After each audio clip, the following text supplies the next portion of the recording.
All right, good morning, people of YouTube. So this time we have an updated version of the Merva-Titamon list that I brought to you guys in BT13. BT14 gave this deck a lot of new tools, mainly the training boost, but we also have cards like the new Gobblemon, Pummel Whack. There's a lot of cool new things that came out in BT14 that this deck has access to play with. Not only that, but this is a deck that if you want to start playing, you should get in the ground now, because in EX5 we get more support in the Cerberusmon X, the Dobermon X. So this is a deck that is good and continues to get a lot better. So if you guys like this kind of content, make sure you guys like and subscribe. And without further ado, we'll go ahead and start, as always, with the digi-panda. This deck only needs 4. We are playing the BT6 Suno. Gives us a draw if we discard a card, which is absolutely fantastic and what we want to be doing all of the time. Helps us find our pieces, and it's a really good egg. So for the rookies, we got 4 copies of Ignitemon. This card is super important. It lets us blow up bodies, but not only that, it is a Merva target, so we can pull it back and give it rush and all that jazz. Not only that, its inheritable effect to give a memory whenever a Digimon is played combos really well with the Mervamon, as well as with the Titamon, because whenever you're discarding a card when digivolving in a Titamon, you get to play back a Digimon. This will trigger, and it's all a good time. This is a fantastic card and a mandatory 4 of. I'm playing 2 copies of the Gobblemon from BT14. It has the same inheritable. Essentially, what it does is when an effect trashes a card in our hand, we get to gain a memory. So both will trigger off the Titamon. This will trigger off of a couple more of your effects as well, but it is not a crossheart like Ignitemon, so it has less synergy with the Merva. But this is still a fantastic card, and a card that I am playing to get more memory back whenever we are going for our big push. I'm playing 3 copies of the Gobblemon from BT6. If we discard a card and this card is in our sources, we get plus 2k for the turn, which is good. There are a lot of high DP thresholds in this format, so if you find yourself needing to punch over something, this is the rookie that you use to do it. Finally, rounding out our rookies, we have 2 copies of the starter deck Gobblemon from ST16. This card is good. Whenever we promote it, we have a couple boosts up. If they have something in play, we're going to gain an extra memory, allowing us to further extend our combos. Not only that, but if we do need an alternative way to discard, like most of our discard effects are on our level 6 Digivolutions, so having an effect in our inheritables like the Gabumon here is really nice to help us discard some more cards. And, you know, the memory gain is the main reason we're playing it, but this is a really good rookie to evolve on top of. So for the level 4s, we are still on that Ginkaku package. We got 3 copies of Promote. This is the best card to play back with Taita. It's the best card to play back with Merva. And because we are playing the 3 copies of Ginkaku and the 2 copies of Kinkaku, we are able to consistently resolve this card's on-play effect to pull these cards back into its sources, gain a memory, and draw a card. So, if we're discarding a card with Taita and pulling back Ginkaku Promote, we can gain a memory off of the Taita discard with the inheritable from there. We can gain a memory off of the Kinkaku, and then we can just further extend our plays. We can discard Nidhogg, gain more, and swing with this, trigger the Kinkaku or the Ginkaku, and gain more memory whenever you're discarding cards. Like, these cards allow us to gain so much memory. Not only that, but like pulling this back with Taita usually gives you enough memory to drop Merva in the same turn. So this package is absolutely essential to the deck. I'm playing 3 Promote, 3 Ginkaku because it's a really good inheritable, and then 2 Kinkaku for the extra ability to discard cards, pop floodgates, and all that jazz. So I am playing 1 more level 4 in the deck. I'm playing the single copy of Devimon from Starter Deck 6. When push comes to shove and we need a blocker, and we know that they can pop our Merva, if Merva's not on the field, our Ignites don't have blocker. So this is a card that we can pull back if they're threatening to pop Merva. It's a nice one of. It can help us go into a cheap Evo chain since it's only 1 cost. It is a multifaceted card and a good supplementary level 4 for this slot. So for the level 5s, for right now we have to play the Black War Growlmon because of that sweet inheritable. This card gets replaced with Cerberusmon X whenever it comes out in the next set, but the ability to give your Titamon an extra swing whenever you pop a body is really nice. Titamon will be at Sec Attack +1, and the Ginkaku will close out 1 security. So this will be able to this card with the Titamon is the other 4. I am playing 3 copies of the Skull Greymon from from BT6. Whenever we discard this card, we can shove it under something and give it Retal, which is really nice. Retaliation is actually pretty good this meta. Not only that, but it is a level 5 that we can go up our chain. Like I said, the level 5s are kind of in the weakest spot right now because we are missing the new Cerberusmon X. But even still, these are pretty good cards, and they do serve a really good role in this deck.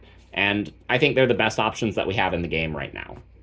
So for the level 6s, got the Man of the Hour, we got 3 copies of Titamon. So this card is a Shaman for future support, because a lot of the cards that we get in future sets actually focus on dark animals and shamans. So it is all actually direct Titamon support. They were not intending to buff Titamon. They were all only intending to buff Fenrir Luga. But here we are, where this BT6 card is back into some amount of relevance. So for those of you that don't know, when you Digivolve into this, you can discard a card, which will trigger all of your effects. And then you can pull back a level 4 or lower from your trash. It has a your turn effect. Whenever a card is discarded from your hand, this card gets plus 2,000 power and sec attack plus 1.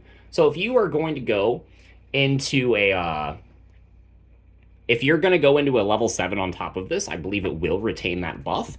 And it's one of those cards that like closes out your opponent's stock really quickly. Like I said, the double attack with this and the Ginkaku is really strong. Not only that, but now that we have training boosts in the meta, we can actually just gain memory by evolving into this card because we're triggering that discard to get us enough memory to drop a Merva after we play this and just OTK our opponent.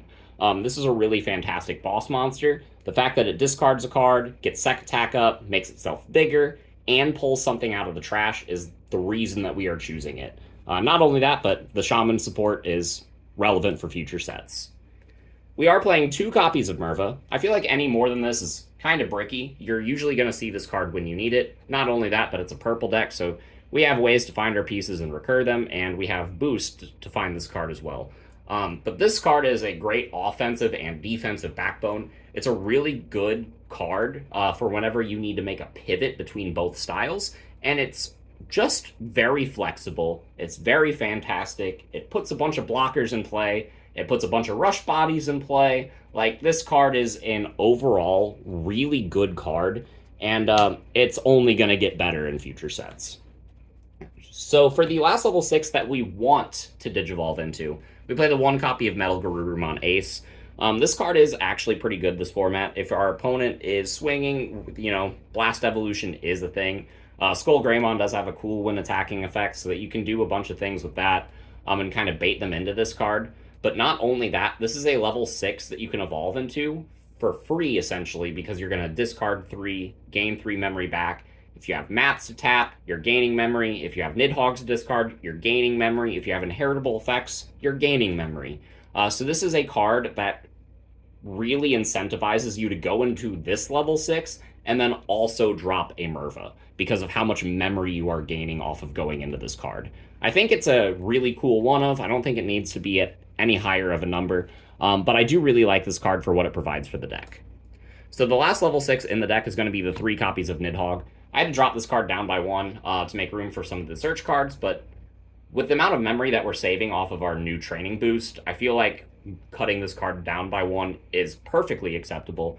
If you discard this card, you gain a memory. So that really helps you gain a lot of resources in order to make your plays. And there are times that, you can discard multiple in a turn, go up multiple memory, and just close out the stock. It's a really good card, and I think that Bandai needs to print an alternate art of this because it's definitely time and enough decks play it. So for the level 7s, I got a single copy of Death X and a single copy of Shine Greymon Ruin Mode. Both of these cards are fantastic this format. Both serve a niche, and both really help you in situations where you would struggle against different things. I really think the deck needs level 7s in some capacity. If you don't have Ruin Mode, you could just play double Death X. But I really do like what Ruin Mode does and the ability to swing with Taida, and if you, for some reason, aren't able to close it out, then you can kind of go into Rune Mode and blow them up. Not only that, but you can get your Unsuspend off the Black War Growlmon and then go into Ruin Mode off the off the Tida there, and then use your second attack to swing with Ruin Mode, and then trigger the end of attack, and you're set up to win the game next turn, and your opponent has negative 10,000 on their board, and they can't do anything.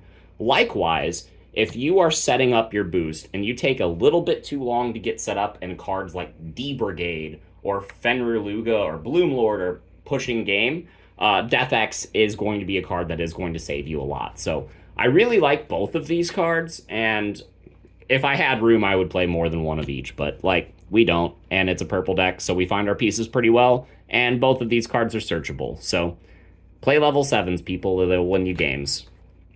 So for the options, I'm only allowed to play one Calling, so I'm playing one Calling. I'm playing 4 copies of Wisdom Training, because in any deck that wants to Digivolve, training boosts are stupid.